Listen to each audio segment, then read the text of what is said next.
Olá, estamos começando a segunda temporada. Quem diria que a gente ia chegar até a segunda temporada, hein, Amanda?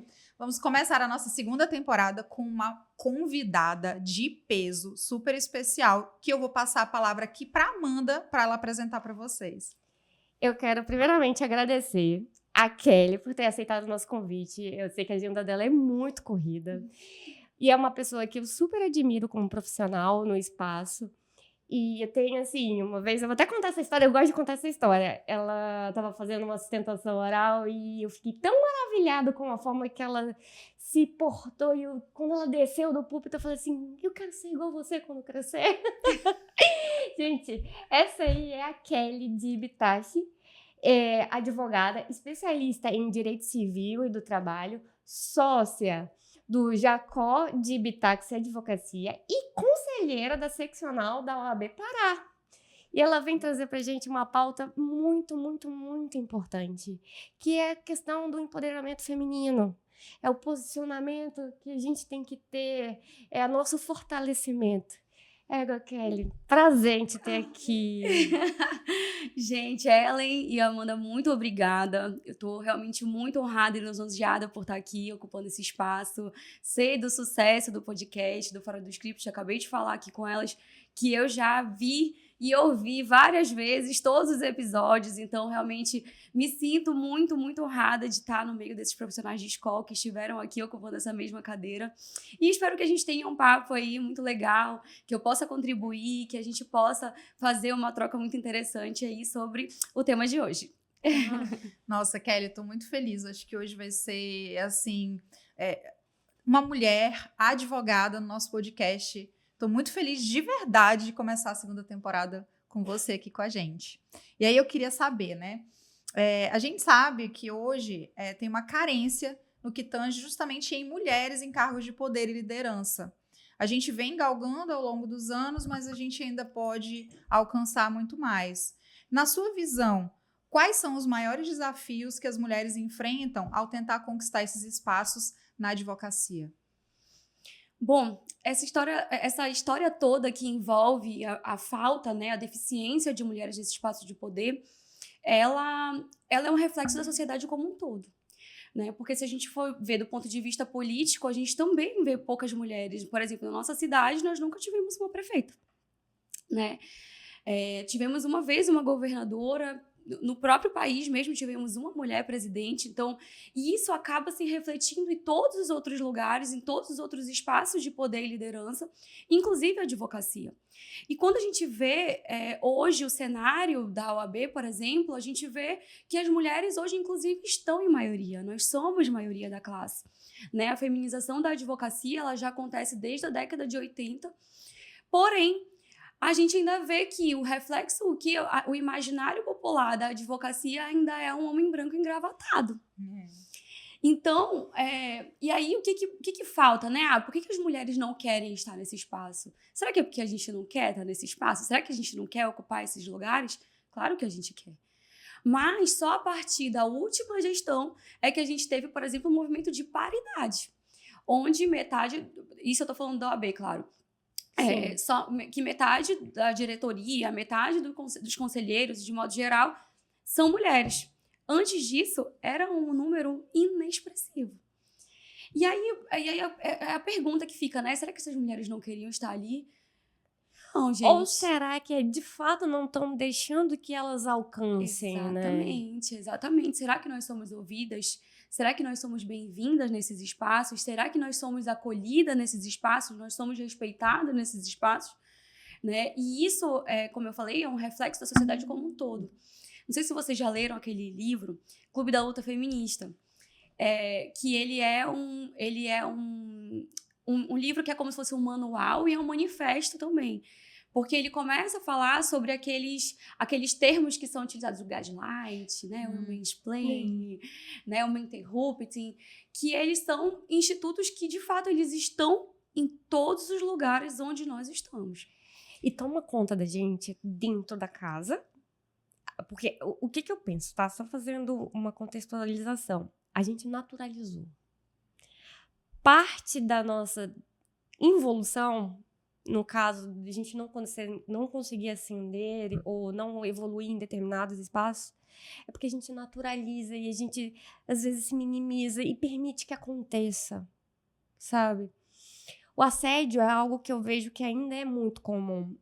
Você acha que eu tô enganada nessa perspectiva? Não. Infelizmente. Né? Na verdade, não é só uma naturalização, né? É uma construção social. Olha só, a gente é primeiro colocada... Primeiro que nós não somos... a gente não escolhe muito bem o que a gente quer.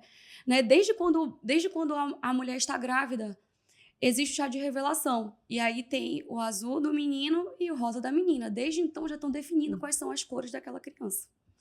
Quando você vai numa loja de brinquedo, os brinquedos dos meninos são o quê? Espada, carro, trem. E das meninas são o quê? Fogão, panela. Né? Então, qual é a história, né? O que é colocado na nossa cabeça, na nossa socialização, na nossa construção, enquanto crianças, enquanto sociedade, enquanto, enfim, né? Na nossa convivência de maneira geral, é que nós temos só um lugar para ocupar, a nossa casa. Mas não é só esse lugar que a gente ocupa. Então, quando nós somos encaradas ali, dentro daquele espaço que a gente ocupa, é sempre assim, peraí, não...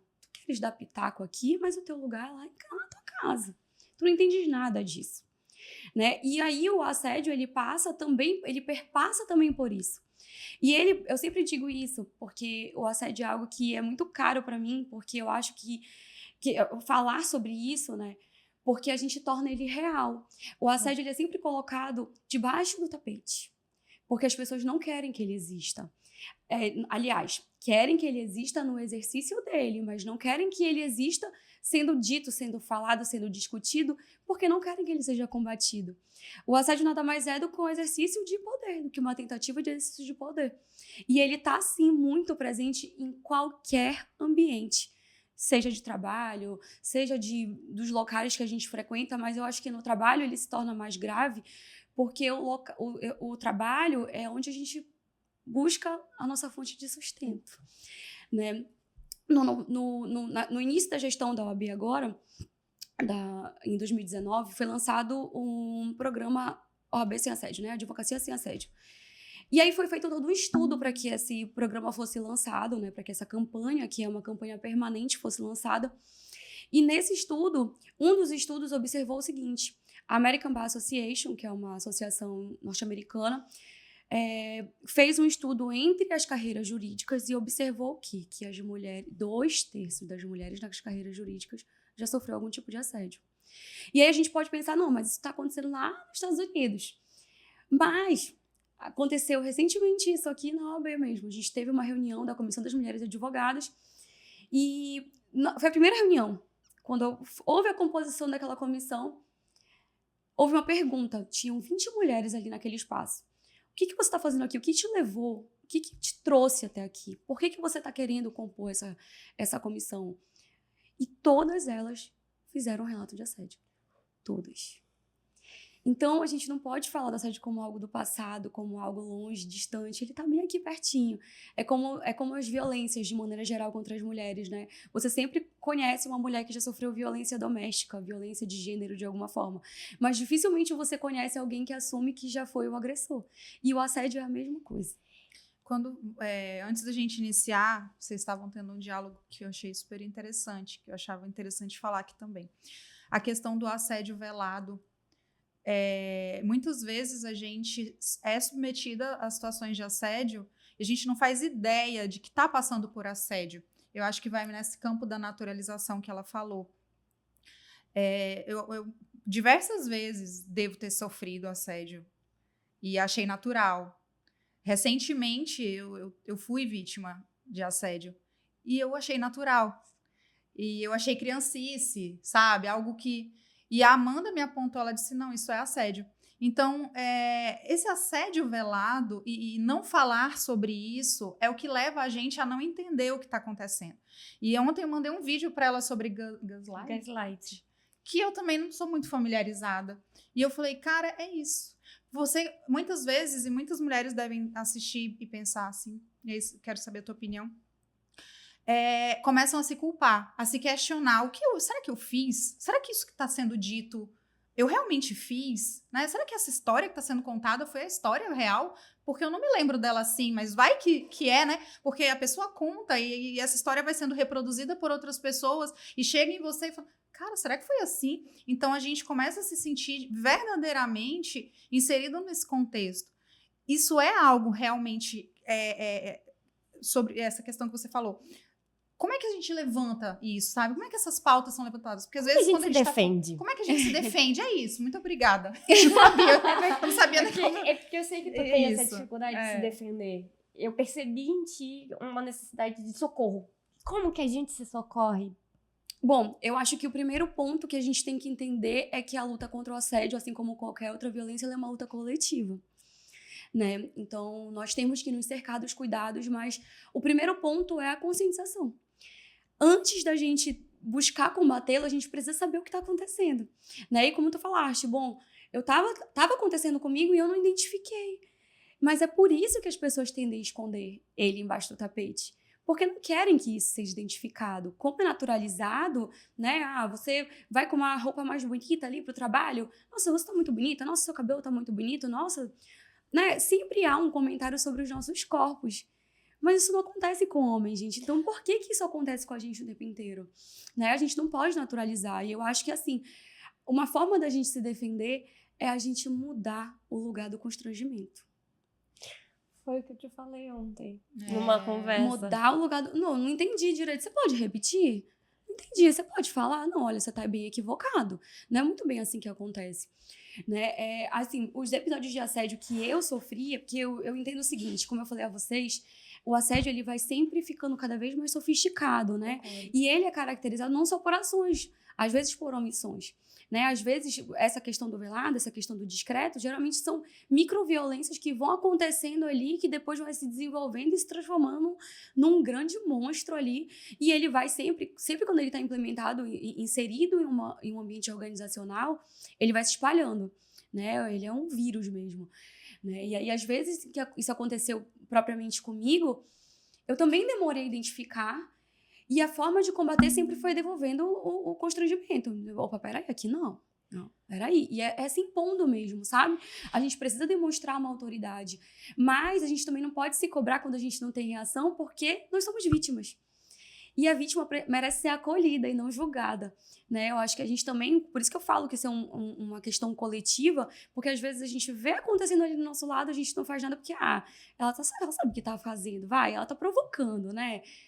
E aí é que começa. E eu acho que é mais difícil ainda identificar quando não é sexual. Sim. Quando é um assédio, como é que você falou um dia desse? Tem o organizacional, sim, né? Assédio moral, né? Que é o assédio que ele transcende. Ele não é o assédio clássico que a gente vê nos filmes, né? Ou que a gente vivencia passando na frente de uma obra, por exemplo, que é o mais clássico de todos. O assédio que você é diminuído, ou que você é a vilã, né? Tem isso, né? Muito, muito. E vocês entendem o quanto que esse assédio ele é adoecedor e ele é um grande obstáculo da manutenção das mulheres no ambiente de trabalho e no crescimento, na ascensão dessas carreiras. E isso é um grande motivo para que essas mulheres não estejam ocupando cargos de liderança. Né? A gente verifica, por exemplo, violência política de gênero. Isso acontece muito. Então, a forma em que uma mulher é criticada quando ela está ocupando um espaço de liderança é completamente diferente da forma como o homem é criticado. Né? E o homem sempre tende a ser mas ele é um garoto, mas ele é um rapaz, mas ele é inexperiente. Não, mas vamos... Sabe, a gente sempre se coloca à prova quando um homem comete um erro. Será mesmo que ele cometeu esse erro? Será mesmo que isso aconteceu? E a mulher não, ela é sempre julgada achincalhada mesmo. Né? Então, a gente precisa entender isso como um obstáculo e precisa pensar em como a gente... Aqui, que a gente cria uma autoridade, que a gente é uma referência, como é que a gente faz para mudar esse cenário? Né? Eu acho que nós podemos ser vozes para isso, nós podemos ser agentes, né, que vão mudar esse cenário, essa realidade. E a gente tem que perseverar, porque se a gente for pensar muito, a gente começa nossa, isso nunca vai mudar. Vai mudar sim, se a gente quiser vai mudar, nós podemos fazer uma revolução. Nós somos, acho que a nossa geração já é a geração da revolução. em alguma medida. Uhum. Porque, assim, como eu te digo, tu é uma pessoa que, pra mim, representa uma grande fortaleza. Eu não tive sagacidade, quando sofri assédio, pra lidar da forma como tu lidou. E nenhuma das vezes, Kelly. Isso, eu me julgo por isso. E eu acho que a Ellen também acaba se julgando. Então, assim, cara, acho que a gente precisa ter formas de se fortalecer. E se tu fosse dar uma sugestão para isso, para que a gente pudesse se fortalecer, qual sugestão tu daria? Bom, primeiro eu acho que a gente precisa cuidar muito da nossa saúde mental. Eu acho que esse é um ponto de partida que ele, por muitas vezes, é banalizado, né? Mas é muito importante que a gente se cuide, que a gente se entenda e que a gente se perdoe nesses momentos, né? Porque a gente muitas vezes deixa acontecer ou deixa passar, depois a gente fica se martirizando por essas situações. Outra forma também que eu entendo que a gente precisa que a gente pode se utilizar para a gente se proteger de uma certa maneira é a gente procurar outras mulheres para serem nossas referências. Porque a gente foi socializado e construído para a gente enxergar homens ocupando aquele espaço e a gente talvez precise procurar um pouco mais isso e de repente se aproximar dessas pessoas justamente para isso. Vem cá, como foi que tu conseguiste chegar nesse lugar? Como foi que tu passaste por isso? Porque essas inspirações, elas nos fortalecem no final das contas, né? Mas tu acha que, por exemplo, eu acho o universo masculino bastante corporativo. Eles são corporativistas, eles se apoiam. Eles se acolhem. Eles fazem assim, eles compram a briga deles e eles vão e... Enfim. Eu já acho que a mulher, ela tem pouca sororidade. Não é toda mulher que chega aqui e reconhece. Você olha, poxa, tu é fabulosa. Não é toda mulher que faz isso. E eu vejo que tem muito mais julgamento entre nós e pouco acolhimento. E eu posso estar enganada. E assim, partindo dessa premissa, dá pra gente tentar fazer uma política, alguma coisa que a gente se enxergue como par? Porque eu acho que a gente tem que se enxergar como par. E isso também é uma grande reprodução da lógica patriarcal, né?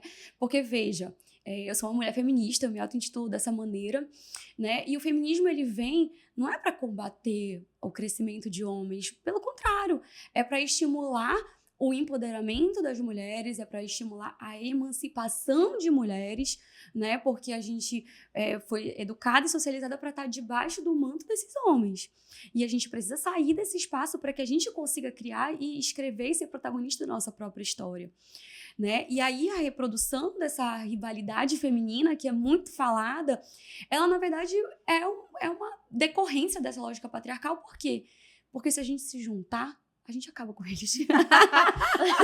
Adorei! Eu gostei.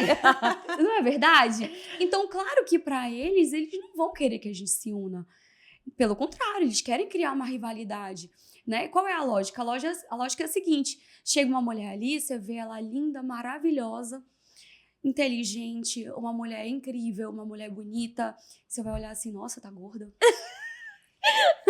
Vai achar um defeito, nem que seja na unha. E aí, em vez de você querer chegar e vem cá, vamos ser amiga, não sei não, acho ela meio metida. Né? E aí isso pode parecer muito pequenininho, gente, mas isso em grande escala vai criando essa forma da gente se rechaçar. E vira uma rede. Da gente se rechaçar, da gente se rejeitar. E aí é por isso que eu falei, a luta por nós ocupando esses espaços, ela precisa ser coletiva, a gente precisa se enxergar como aliadas. Né? Eu quero te pegar e vamos ser parceira? Vamos trabalhar junto, porque eu acredito em ti. Mesmo que tu tenhas acabado de se formar, que a pessoa tenha acabado de entrar para a advocacia, eu quero acreditar que essa mulher é uma mulher competente, ela é uma pessoa que tem talentos, é uma pessoa que a gente tem como aprender. E eu acho que a gente sempre tem que partir dessa premissa, né? Da premissa que qualquer diálogo, qualquer coisa é uma troca. Então, quando a gente vai ter troca com mulheres, sempre vai ser muito enriquecedor, porque a gente se reconhece, né? Nessas dificuldades e tudo mais, que os homens ignoram em absoluto, eles não sabem, eles desconhecem, né? E eles não vão ter nunca como lutar as nossas lutas, porque, claro, eles podem ser aliados dessas lutas, Sim. mas eles não sentem as nossas dores. Então, a gente precisa se enxergar como aliadas e não como inimigas, e não como rivais, e não com nada disso, né? E eu falo isso Eu sempre falo isso, na verdade, não só de nós mulheres, mas eu falo isso também muito da nossa classe, da advocacia. Sim. Né? Todas as vezes que alguém me convida para, vamos fazer um podcast, vamos fazer uma palestra, vamos fazer um curso, vamos fazer alguma coisa, e principalmente quando eu falo para jovem advocacia, eu sempre digo, gente, a gente tem que enxergar o seguinte, aquela pessoa que se formou do nosso lado, que está construindo uma carreira do nosso lado, a gente não pode enxergar ela simplesmente como uma concorrência. Embora toda concorrência seja muito saudável, porque a partir da concorrência a gente consegue se olhar no espelho e querer melhorar e ver onde estão nossos erros e tudo mais. Mas quando a gente enxerga o outro propriamente como uma concorrência, a gente não consegue entender que os nossos horizontes eles são muito maiores do que a gente pode enxergar. Então, assim, veja, mesmo que você seja uma advogada que gosta de atuar com empresas, que atue na área trabalhista, tal como eu jamais vou te enxergar como uma concorrente minha. Eu posso te enxergar como uma grande parceira, como uma pessoa que eu vou te indicar para aquele cliente que não está no meu nicho. Né, como uma profissional que vai alcançar lugares e que tem valores diferentes do meu, distintos dos meus e que quer ocupar espaços diferentes dos meus. E tem espaço para todo mundo, gente. Tem espaço para todo mundo. Né? A gente sempre vê as pessoas falando, nossa, mas tem advogado se formando aí em cada esquina. Mas quando você vai ver, todo o escritório de advocacia tem deficiência na hora de contrato profissional. Porque são poucas as pessoas que querem se qualificar, que querem fazer esse diferente, sabe? Então, a gente precisa valorizar esses que querem, que estão ali buscando, sabe? Que estão falando de advocacia 4.0, que estão falando de soft skills, que estão querendo falar sobre gestão de escritório, que é algo que a gente não aprende na faculdade. É algo que a gente não é estimulado, mas é algo que a gente precisa estar por dentro. Eu sempre digo que a faculdade de Direito é um local que ela estimula tão pouco a advocacia, ela não nos estimula a ser advogados. Pelo contrário, né? Ela, na verdade, se você for hoje numa sala de aula de advogados, de bacharéis, de pessoas que querem se formar bacharéis de Direito, se você perguntar quem quer serviço público, 99% das pessoas vão levantar o dedo. E quem quer advocacia, quem quer ser advogado? E eu vou te dizer mais uma coisa. Tem famílias que imprimem o sucesso do direito a serviço público. Eu não vou longe. Minha mãe. Oi, mãe. Mãe. A minha já tivemos essa conversa. Eu tive recente. Mas eu acho que isso parte do pressuposto da segurança, né? Eu vou estar ali. É cultural. É meio também. cultural mesmo, Mãe, né? me desculpa. Mas o empreendedorismo aqui tá na veia. Mas não vai estar dando para fazer Concurso. concurso. Mas olha, eu vou te falar, a advocacia ela me capturou, né? Eu era uma dessas pessoas que estavam no banco da faculdade que levantavam mão na hora que perguntavam quem queria o serviço público. Mas eu me apaixonei pela advocacia. Eu amo. Eu me apaixonei pela advocacia, eu me apaixonei pelo que eu faço. É muito difícil, né? Eu tô há 11 anos aí nessa caminhada. Eu posso dizer para vocês que eu já passei por todos os percalços possíveis e imagináveis, no alto do meu privilégio, claro, que eu sei, né? Que, enfim... Mas a advocacia, ela é algo que realmente você consegue prosperar. Então, vamos fazer um link aí rápido.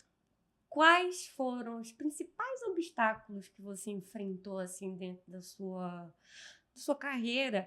Eu te vejo como posição de liderança, tá? Obrigada. E aí eu quero saber, para conquistar esse espaço, quais foram os principais obstáculos? Bom, primeiro que quando eu decidi eu vou abrir meu história de advocacia, eu decidi que eu ia fazer isso e isso se tornou um propósito. E eu sabia exatamente o que eu queria. Eu sabia que eu queria um escritório que ia atender empresas, né? A minha grande paixão é a área trabalhista, então eu queria trabalhar nisso. No início não foi possível eu trabalhar só com isso, porque, enfim, você abre um escritório. Se você não vem de uma família que já tem ali aquele histórico, você precisa, né, fazer o que dá. O que aparecer, a gente tá Exatamente. Então, eu realmente, nesse primeiro momento, atuei em várias frentes, em várias áreas. E eu consegui enxergar, na verdade, que estava dando certo quando eu comecei a poder escolher. Né? A poder dizer, não, isso aqui eu não quero trabalhar com isso aqui. Mas isso demorou alguns anos. Eu acho que o grande obstáculo, eu posso dizer, que é o machismo institucional, o machismo, os assédios de maneira geral, né? Essas microviolências que acontecem no dia a dia. Eu fundei o escritório junto com um homem, meu sócio é um homem, meu sócio que fundou comigo é o meu marido, inclusive, mas na época nós éramos apenas namorados. E foi muito difícil. essa questão de... Bom, primeiro que ele é mais velho que eu, ele já tinha uma história na advocacia. E quando nós resolvemos abrir o escritório, eu estava acabando de me formar.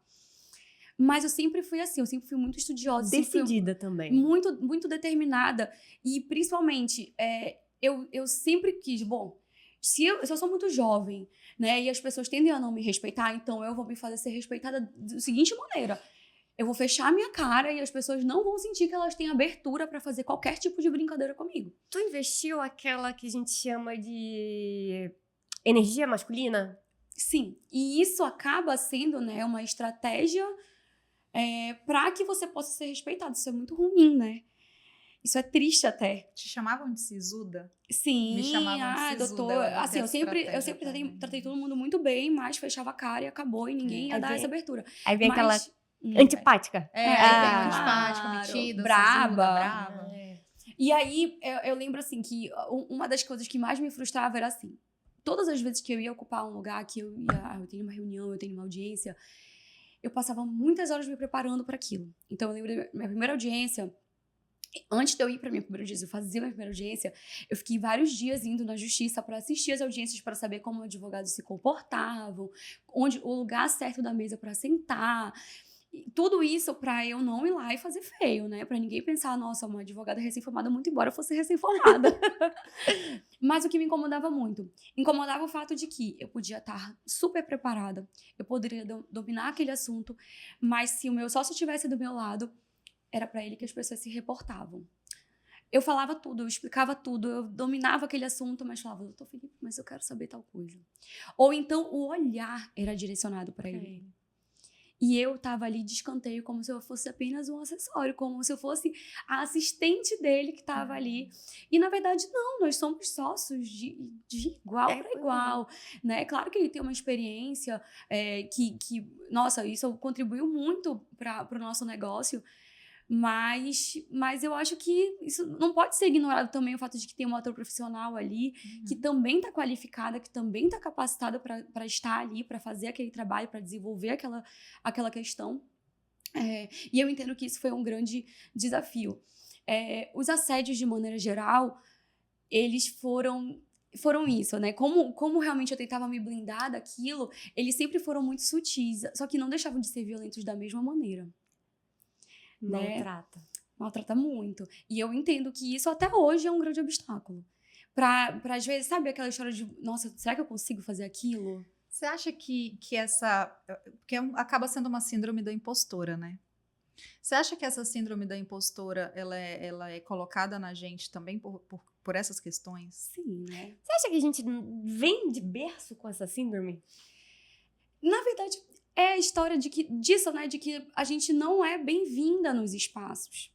Gente, vocês sabiam que no Senado Federal não tinha banheiro feminino até um dia desses?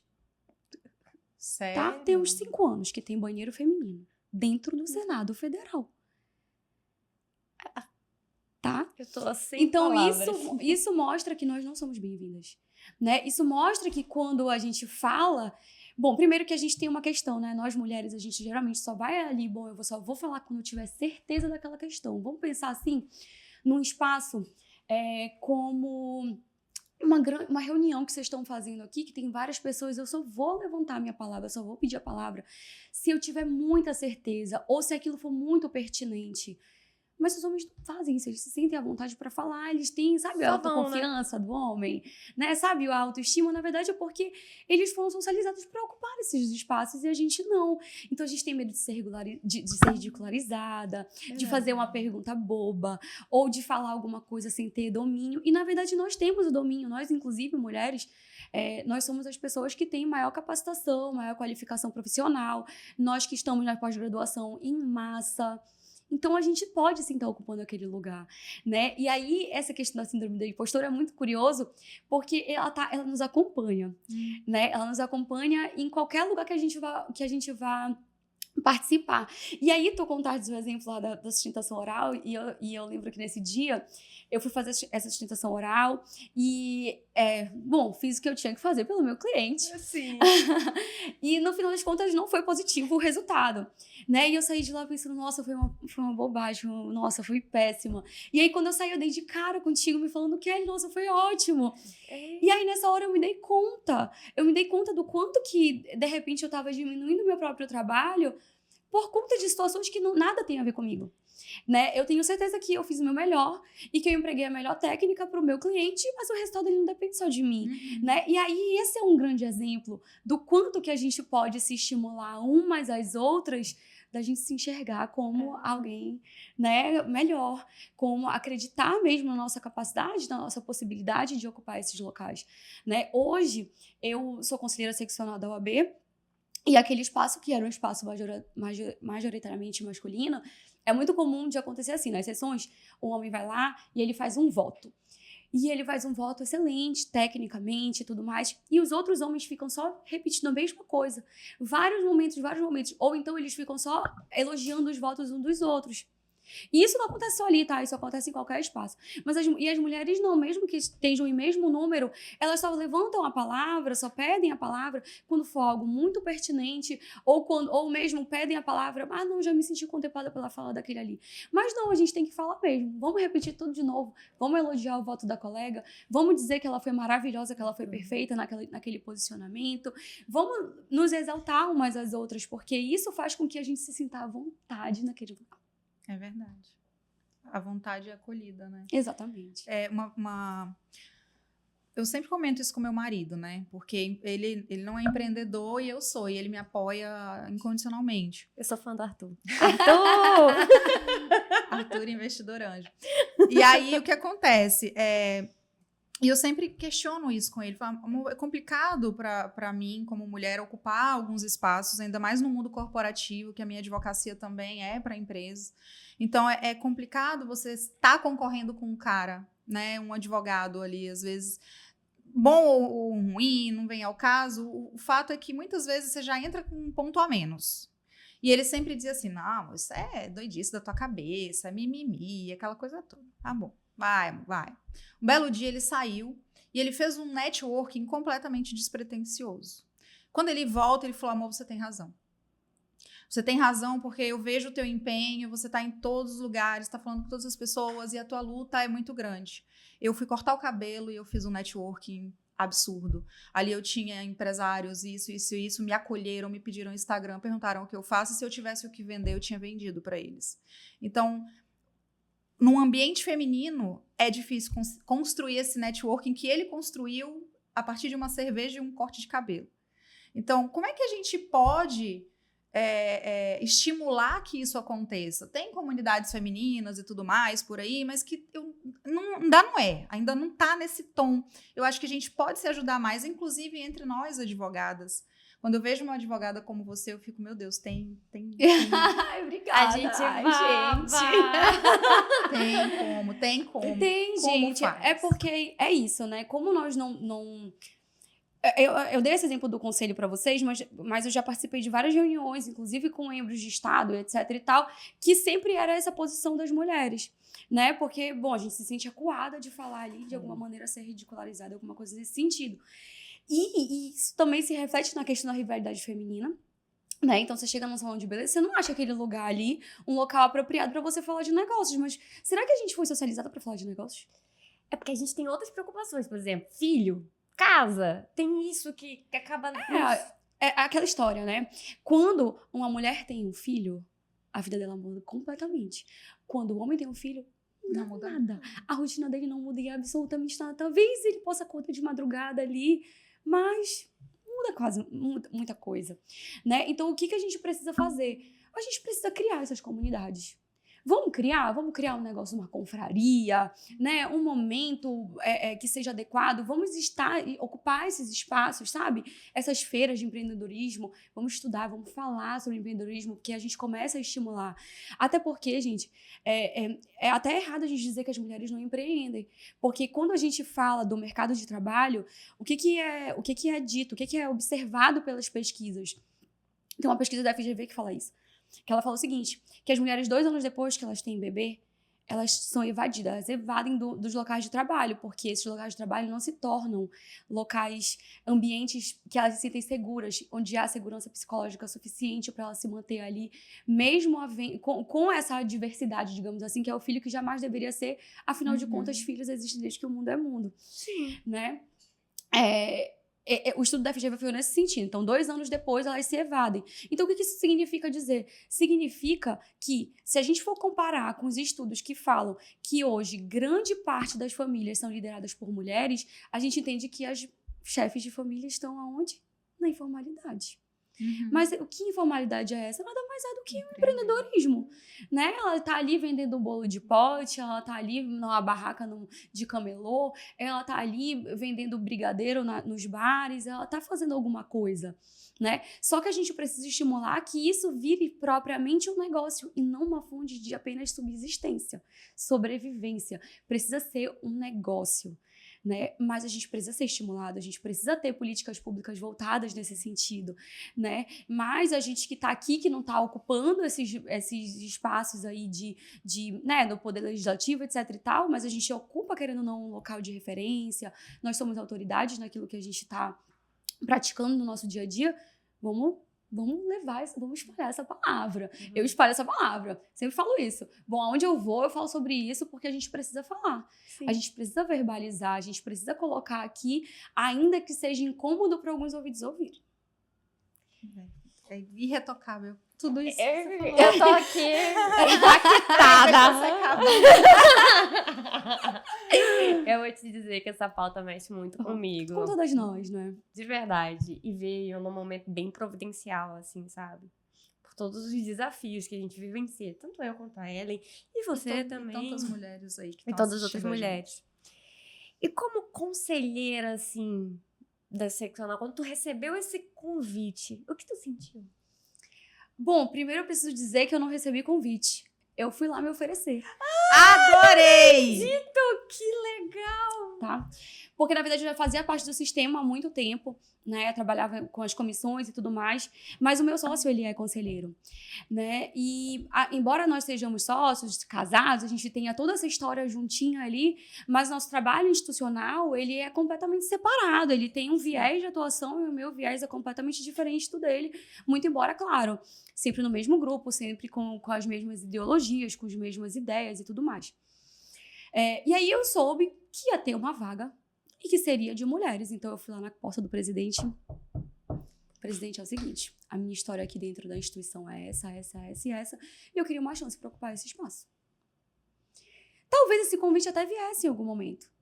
Mas, às vezes, são essas iniciativas que a gente precisa para ocupar esses lugares. E se isso servir de inspiração para alguém, eu já fico muito feliz. Mas a gente precisa ter essas iniciativas, porque, senão, a gente fica só esperando. A gente fica esperando, né? Claro que eu não sou adepta, tá, das histórias de meritocracia, de nada disso. Mas eu acho que algumas das nossas experiências, elas precisam ser estimuladas, elas precisam ser criadas por nós. Então, depois que eu fiz eu me autoconvidei. Ela sai da posição de bela adormecida esperando o príncipe e vai lá, entendeu? Exatamente. E aí, o presidente me confiou, né, essa função que eu exerço com muita, muita, muita responsabilidade. Eu também me sinto muito honrada em ocupar aquilo ali, porque eu sei que a representatividade para a advocacia, de alguma forma, ocupar aquele espaço ali faz com que a gente valorize a nossa classe. Eu acho que um dos meus grandes propósitos é a valorização da classe, claro que com viés mais das mulheres advogadas, obviamente, mas eu acho que se nós não estivermos ali sendo agentes dessa valorização, ela não vai acontecer. Né? Veja, nós somos representantes da sociedade civil. Sim. Né? A gente faz um juramento ali que ele fala uma série de coisas, dentre as quais de que a gente tem que zelar pelos direitos e pelos princípios fundamentais da Constituição.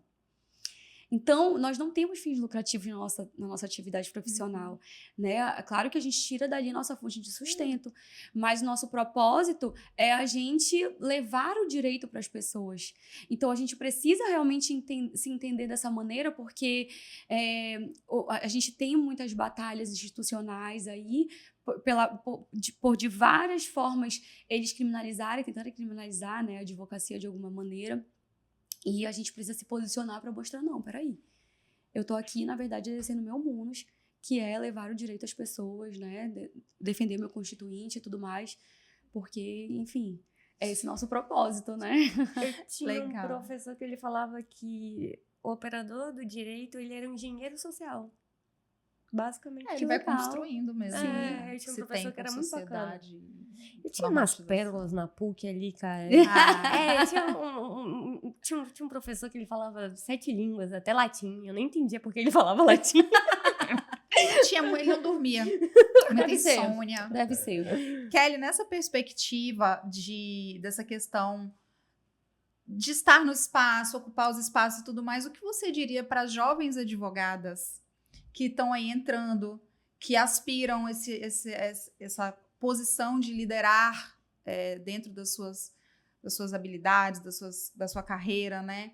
O que você recomendaria em termos de desenvolvimento pessoal e profissional para essas jovens advogadas que vão entrar aí no mercado? Bom, primeiro que eu assisti o Fora do Script, né? Os episódios, obviamente. E a Fabiola Tumon falou uma coisa muito interessante. Ela falou que, seja qual for a profissão, você não pode se ater a estudar só aquilo que você está fazendo. A gente tem que pensar um pouquinho mais fora da caixinha, né? E eu concordo plenamente com o que ela fala. Né? E eu demorei até a ter esse tino dentro da minha atuação. Mas quando eu tive, aí eu engatei a marcha, sabe? Então, se eu fosse falar, e aí foi um erro que eu cometi, que eu não gostaria que as minhas outras colegas advogadas cometessem, é você se qualificar e estudar pensando que você deve ser um profissional completo. É você planejar, né? Outro dia eu estive falando sobre empreendedorismo, sobre gestão e etc e tal, mas você não tem como falar de gestão se você não tiver um propósito. Você precisa saber o que você quer. E você precisa ter um compromisso com o que você quer. Por isso que eu acho que essas são as 2 palavras-chave, né? Propósito e comprometimento. Porque a gente precisa ter um compromisso não só com a gente, mas com as pessoas que estão ali ao nosso redor para colaborar com esse propósito que a gente cria pra gente. E o propósito é algo inerente a gente mesmo, né? A gente ser muito fiel e leal com aquilo que a gente escolheu pra gente. Então, se for para eu falar com a jovem advocacia, o que eu tenho para dizer é: se qualifiquem, estudem, porque esse é o diferencial. É escolher realmente naquilo que você quer se especializar, porque eu acho que quando você quer trabalhar em várias frentes, você acaba não se tornando uma referência em nada. Você acaba não criando uma autoridade em nada, né? Buscar essas inspirações e essas aspirações, né, em outros profissionais, aquilo, sabe? Criar as pessoas que você quer ter como referência. E eu acho, inclusive, que a OAB ela é um excelente canal para isso, porque a OAB tem um monte de comissão temática, tem cerca de 80 comissões temáticas. Eu não sabia. Isso, Oh, então... legal. São 80 comissões temáticas que elas falam sobre todos os assuntos praticamente, todas as áreas praticamente do direito, e você consegue se especializar ali. Quem preside uma comissão geralmente é uma pessoa especialista, que tem autoridade, que tem referência naquele assunto, e você vai aprendendo ali naquele espaço. É um excelente espaço para você fazer networking, é um excelente espaço para você perder a timidez, sabe? De falar em público, que as pessoas pensam, é advogado, então essa pessoa fala em público numa boa. Não, peraí. Não, nós somos pessoas normais, como qualquer outra. Inclusive, eu lembro que quando eu apresentava trabalho na faculdade, eu era aquelas que tinha crise de riso, sabe? Porque eu ficava com muita vergonha. Ai, meu Deus, não sei falar.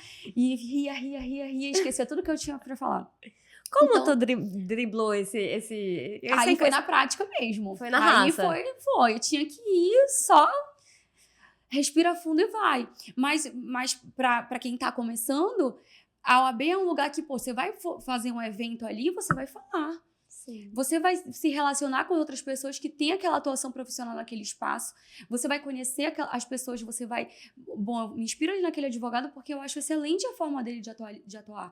Ou então, aquele advogado ali, não gosto muito não a forma dele de trabalhar, não me identifico. Você acaba criando oportunidades e experiências que na faculdade você não vai ter e que nos corredores da justiça você não vai ter, até porque com as mudanças, né, de tecnologia, as coisas mudaram muito.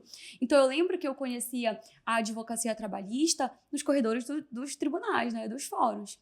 Hoje em dia já é muito devagar isso, já é muito pouco, porque as audiências são virtuais, porque atrasa muito menos. Esse relacionamento acaba ficando muito escasso. Então, a gente precisa criar esses momentos de troca, Sim. porque é assim que a gente cresce profissionalmente, é assim que a gente se desenvolve profissionalmente. Então, a jovem advocacia precisa estar ligada nisso, né? Porque se você só for fazer o feijão com arroz, dificilmente você vai ter um diferencial ali. Você falou aí, eu vou só fazer uma parte rapidinho, que a minha primeira palestra da vida, eu lembrei agora você falando, eu nem lembrava, foi na OAB. Na verdade, um primeiro mini curso que eu dei, na época eu atuava em tributário, eu dei de tributação para advogados, mas a palestra mesmo, assim, que eu subi no púlpito e tudo mais, foi lá na OAB. Nervosa pra caramba. E assim, é diferente que você gostou que ela foi antes de você? Eu odiei, porque quem falou primeiro foi o João Paulo Mendes, que estudou comigo, e ele é brilhante nas palestras dele, já super experiente. Falei, gente, o que eu vou falar depois do João ter palestrado? Eu subi, eu suava tanto que eu não sei nem o que eu falei. E é isso, a oportunidade que a OAB me deu. Sabe por que eu pensei assim, nossa, ainda bem que ela foi primeiro do que porque eu não queria que ela me visse. Ai, gente! Era assim, meu Deus do céu. Eu queria uma admiração pela Kelly naquele momento, que eu falei assim, meu Deus do céu, ainda bem que ela não me viu falar. Ah, entendi. Né? O pior é que eu tava compondo a mesa, eu nem tinha essa opção. Antes ou depois ele ia estar lá. Então, assim, é isso. E é ver também aquelas pessoas como ele, que tinham uma experiência, né? Formou comigo, mas tinha uma bagagem gigantesca, uma pessoa que eu admiro muito. Então, assim... a OAB dá essa oportunidade realmente. Né? Fora as relações interinstitucionais, né? Porque eu fazia parte da comissão de relação com o Poder Judiciário. E foi uma escola para mim, porque era o momento em que eu tinha que bater na porta do judiciário para dizer, olha, isso aqui tá errado, olha, eu quero pleitear tal coisa, né?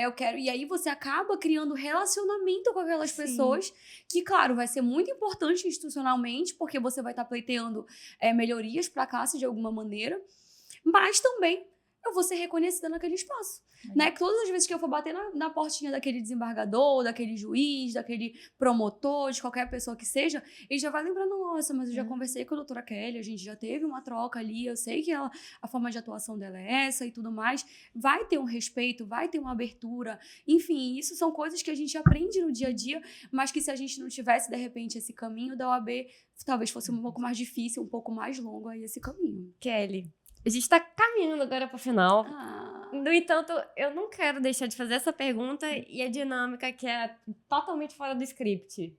Qual tu quer administrar, Ellen? Eu vou na pergunta. Vai, essa pergunta é muito gente. Bacana. Se você tivesse a chance de liderar uma revolução no ambiente jurídico para transformar o papel da mulher na advocacia, qual seria a primeira mudança que você implementaria e por que você acha que essa mudança seria impactante? Bom, primeiro eu acho que um grande ponto de mudança, e aí, claro, que é algo que de fato se tornaria uma revolução, eu acho que deveria ter alternância de poder dentro da política institucional da OAB para ser uma vez um homem e uma vez uma mulher exercendo a presidência. Eu acho que só isso já seria uma revolução. Eu lembro que eu estive numa conferência das mulheres advogadas, Conferência Nacional das Mulheres Advogadas, que na leitura da carta, isso foi em 2020, na leitura da carta, um dos projetos era que o nome da OAB mudasse para a Ordem da Advocacia Brasileira.